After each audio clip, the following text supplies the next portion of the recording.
ഗൈസ്തങ്ങൾ പൂച്ചാണ്ടികൾ പൊതുവെ കുളിക്കാത്തവന്മാരാണെന്നാണ് എല്ലാവരും പറയുന്നത്. പക്ഷെ നമ്മളെ മൊയിലാളി പറഞ്ഞു കഴിഞ്ഞാൽ കുളിക്കാറില്ല കണ്ട ഇങ്ങനെ അനങ്ങാതെ ഇരിക്കാൻ വരെ നമ്മൾ നിന്ന് കൊടുക്കും. തലയിൽ ഇങ്ങനെ തേച്ചിരിക്കാൻ നല്ല സുഖമാണ്. മൊയിലാളി എന്താ വെച്ചാൽ കാട്ടിക്കൊഴിക്കട്ടെ. അവിടെ നല്ല മാന്തലുണ്ടോന്ന് ചുവഞ്ഞേരോടെ. മൊയിലാളി അനങ്ങാൻ പാടില്ല. മൊയിലാളി പറയുമ്പോൾ മാത്രമേ നമ്മൾ തിരിയാൻ പാടുള്ളൂ. എന്താ അവിടെ അങ്ങനെ പിടിച്ചില്ല. എനിക്ക് എന്തോ പോലെ തോന്നുന്നു. അങ്ങനെ തന്നെ നല്ല സുഖമുണ്ട്. അങ്ങനെയൊന്നും അവിടെ പിടിക്കില്ല. എനിക്ക് എന്തോ പോലെ തോന്നുന്നു. അവിടെ ഒന്ന് മാന്തി തരുമൊന്ന് ചൊറിയുന്നുണ്ട് മൊയ്ലു.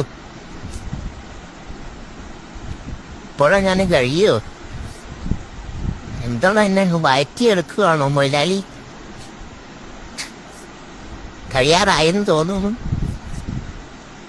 മൊയ്ലാളി എന്നെ പുതപ്പിച്ച് കിടത്താൻ പോവുകയാണോ? കുളിയെല്ലാം കഴിഞ്ഞ് പുതപ്പിച്ച് കിടത്തി കല്യാണത്തിനുണ്ടാവുകയാണ് എന്നെ. ഒന്നും അറിയാത്ത മാതിരി ഇരിക്കാം. മൊയ്ലാളി എന്തായാലും നമ്മളെ ചെങ്കട് അതിൽ കഴിഞ്ഞതാ തുടക്കടി സാമാനാണ്. എനിക്ക് ഭയങ്കര പേടി.